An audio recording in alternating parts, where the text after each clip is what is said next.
Oh, what's up, guys? All right, so I've had kind of a long day, but this just came through the wire. It's from the U.S. Department of the Treasury website, and yeah, we're just gonna go ahead and address it right now. This is pretty big news.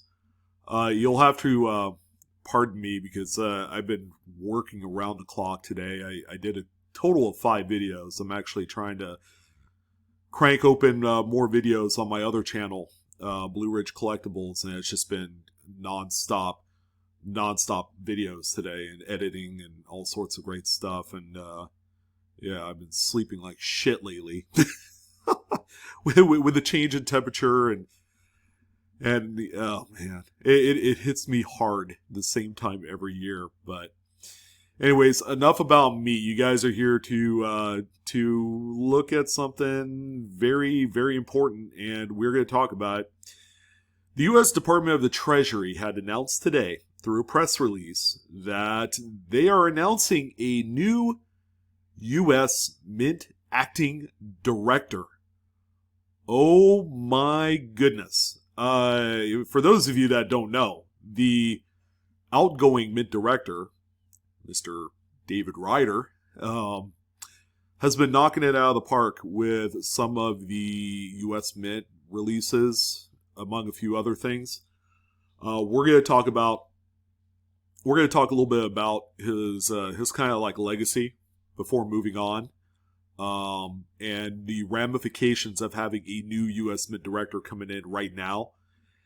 I don't know. I don't know what to expect. There could be a domino effect of various different things, good and bad. I don't know. But I wanted to take some time to go ahead and first of all read this press release that was literally dropped today. And that's how it starts. Today, the U.S. Department of the Treasury announced Allison Dune as the new acting director of the U.S. Mint. Dune previously served as Chief Administrative Officer at the Mint. Okay, well, so it's not like it's an external hire or anything. Dune's first day as acting director will be on October 1st, as director David J. Ryder leaves the Bureau to pursue new opportunities. So acting director, is that a permanent title? It's almost like when you have an interim manager come in after someone had quit. I guess. I don't know. Is acting director just really an unofficial title, as in she's a new director? Maybe you guys can help me out with that. I'm excited to serve the U.S. Mint as acting director to help it continue its important work, said Allison Dune. I look forward to working alongside the devoted Mint employees across the country and supporting our ongoing efforts to ensure that we are operating efficiently and producing quality products for the American people. We thank Director Ryder for his dedicated service to the U.S. Mint and welcome Allison to serve in this role, said Deputy Secretary Wally Adeyemo. I hope I got that right. It is essential for the U.S. Mint to continue its critical operations to produce our coinage amid increased demand and safeguard American assets. I have confidence that Allison's leadership will help us carry out this mission.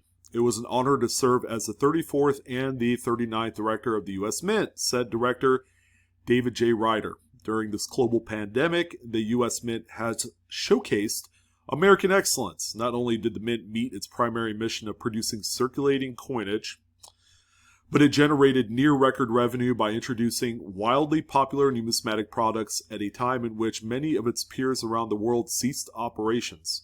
Thank you to all of the employees who work tirelessly and play a role in ensuring that the Mint can meet the demands of the public, deliver quality products, and operate efficiently. I know that with Allison serving as acting director, the Mint will continue to do just that.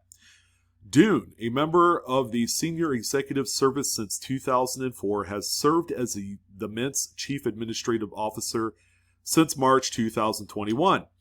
Before beginning her work with the Mint, Ms. Dune served as the Chief Financial Officer for the Department of Education from August 2018 to March 2021. Deputy Chief Financial Officer at the Department of Energy from January 2013 to August 2018. Chief Financial Officer at the, okay, yeah, it just runs down her resume, which is pretty impressive. Miss Dune holds a Bachelor of Arts degree in Political Science from Pennsylvania State University and a Master's degree in Finance from the University of Michigan. All right. So that in a nutshell, ladies and gentlemen, is the big news. I had no idea that they were transitioning mid-directors and that Mr. David Ryder was leaving. Okay, so I was very excited when David Ryder came on board back in 2019. I think, or was it the end of 2018? It's kind of hard to believe that he was in office for almost 3 years, if not 3 years. But just kind of discussing a few of the things that he had implemented. Of course, one of the big ones, as you guys know, is the circulating rarity West Point quarters. Okay, you guys know that. They started in 2019 on the last 2 years of the America the Beautiful series program coinage at $2 million per each, and it became just an absolutely fascinating, if not wildly popular, feeding frenzy of anticipation and fun for would-be treasure hunters that went out and grabbed rolls of coin from the bank, most specifically quarters. And it really did open up a lot of doors for a lot of new collectors into numismatics. And that I think they achieved on one mission, is that they were able to get more new collectors into the hobby, number one. Number two, to get these same collectors to the U.S. Mint website and buy out a lot of their offerings. If you guys have seen the different types of offerings from 2019 to date, they have been quite impressive. All right, let's go ahead and just name off a few. The one big one, or actually a couple big ones in 2019. They did the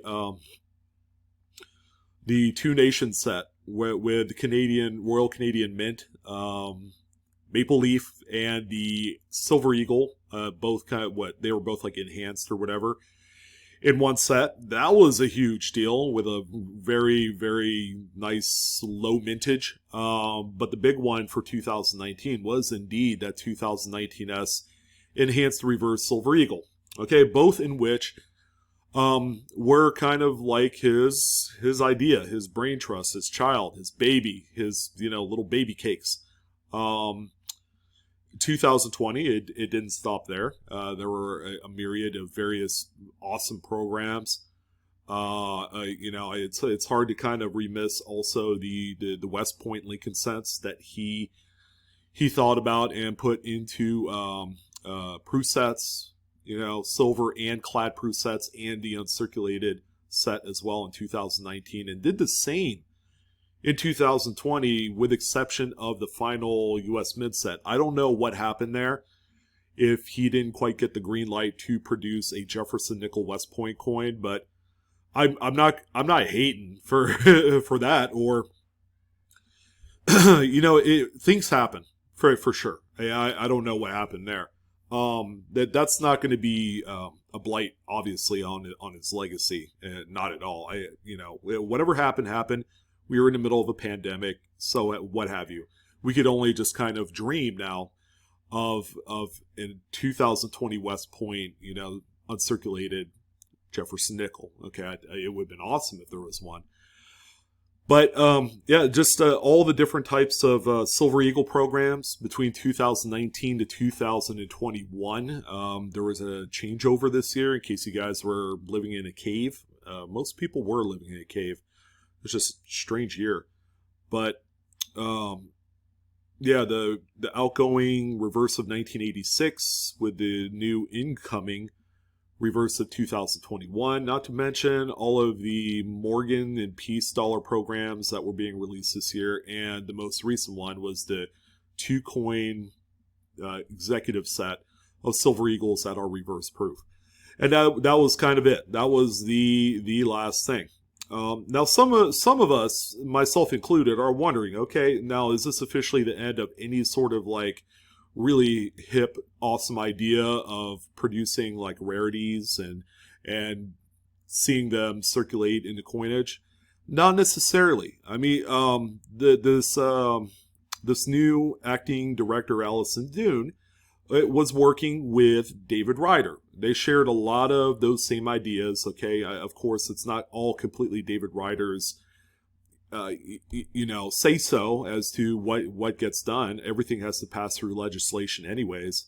But I'm sure Allison had some sort of hand in being able to get kind of like all of the pieces together to get the process going to make sure that we're able to enjoy some of these mint products. Now, some of you are going to say, well, the US Mint website sucks and that should be blamed on him. Well, he only did what he could do based off of what he inherited from the previous Mint director. Sorry, I'm like belchy all of a sudden. But I'm not completely putting 100% those issues on him. Okay, I'm just not. I have chronicled. I have paid attention to some of the ideas and some of the products that was spearheaded by Ryder and his staff. Okay, Dune being a part of that. Me personally, I don't think we're gonna see any sort of dramatic change in. I might be a little bit wrong, or I don't know. There's a lot of question marks. Okay, or was Dune completely on the same page as David Ryder, or did she think he was a nutcase for providing all these low mintage coins? But the numbers don't lie. The U.S. Mint and the Department of Treasury have enjoyed record profits, and they are a government agency, no doubt about it. But at the same time, we can't ignore that they are not a nonprofit organization as well. Our nation's deficit says so. But I would say that I would give him a solid grade of probably a B plus. I wish he could have done more with the U.S. Mint website, considering that there are other private companies, corporations that have done a much tremendous better job at managing high website traffic for retail goods. And I think that's probably the only kind of like blemish on his legacy, is that he couldn't fix it quicker, sooner, in the 2.5-3 years that he was the director of the Mint. So, what should we expect from this point forward? I think we're going to see a lot of the same innovative ideas coming from Miss Dune as we did from David Ryder. They're not going to be the type of ideas that's going to be like earth-shattering or anything like that. I think the days of a circulation rarity coin might be over. I mean, it was over last year in 2020. It was a two-year project. It might actually carry over to the next incoming Washington Quarter Series with the notable women designs, which that'd be pretty cool. That would certainly put a lot more eyes on stuff like that. But I don't know. I think things are probably gonna normalize a little bit. We're not gonna see ridiculous low mintage coins as we used to. I might be wrong. I guess we'll find out in 2022. I would expect the same type of quality from like our proof sets and all that stuff. I don't know. It might even get better. I'm not sure. I think just like any other place, the Treasury Department is probably, and the U.S. Mint is probably looking for people too. Everybody's hiring right now. So if they didn't have issues, that would be pretty miraculous, because it seems like every single place, government agencies, our local post office here in town, they're looking for people ahead of the holiday. I mean, Jesus, good luck with that. It's just been crazy. And this is just another bit of news that we could all kind of compound onto the U.S. Mint. And hopefully the website issues will get fixed and will right size itself. And I think that's the big pain point with a lot of people. Another thing is just the flooding of the product. I mean, people are feeling some serious pinch. in their wallets. And yeah, silver's at a premium right now, and the U.S. Mint and the Treasury Department have to pay the up price, premium prices for silver bullion out there in order to produce their coins, because they deal with vendors and all that stuff too. So there's supply cost issues that are continuing on wherever, But this is pretty big news. It'll be interesting to see how things either stay the same or they change from this point forward. One of the things that I hope begins to improve is that e-commerce system that the U.S. Mint is using. It feels very antiquated, like me. I'm like a relic of the past right now. I just feel horrible. Ugh. But I'm just tired. I haven't slept that good. But anyways, I would love to hear your thoughts. What are some of the good things that David Ryder has done during his tenure at the Mint? It's not to say that he won't come back, but he is pursuing new opportunities within the U.S. government. That's great. I mean, if he's moving up, that's awesome. But also, I would love to hear what you guys feel like that he dropped the ball on. Let's talk about this. Let's look at both sides of the angle here, the angle of the dangle, and let's talk about it. Should be pretty interesting. Let me know what you guys think. We will be back this coming Monday for the live coin Q&A. In case you guys missed it, we had a few guys on our team that couldn't make it, including our host, because they were just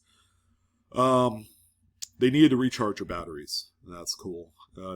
This Monday was supposed to be our bye week, but we did a flip-flop, so we switched it. Well, that's it, guys. That's all I really wanted to talk about. I want to thank you guys for joining. Appreciate all of your views and support, as always. It means the world to me. Don't forget to like, share, subscribe if you enjoyed today's video. Hit the dislike button if you don't. And Coinaholics, we are discovering together. Pretty big news. You guys have a fantastic night. And I'll see you on the next coin video. See ya.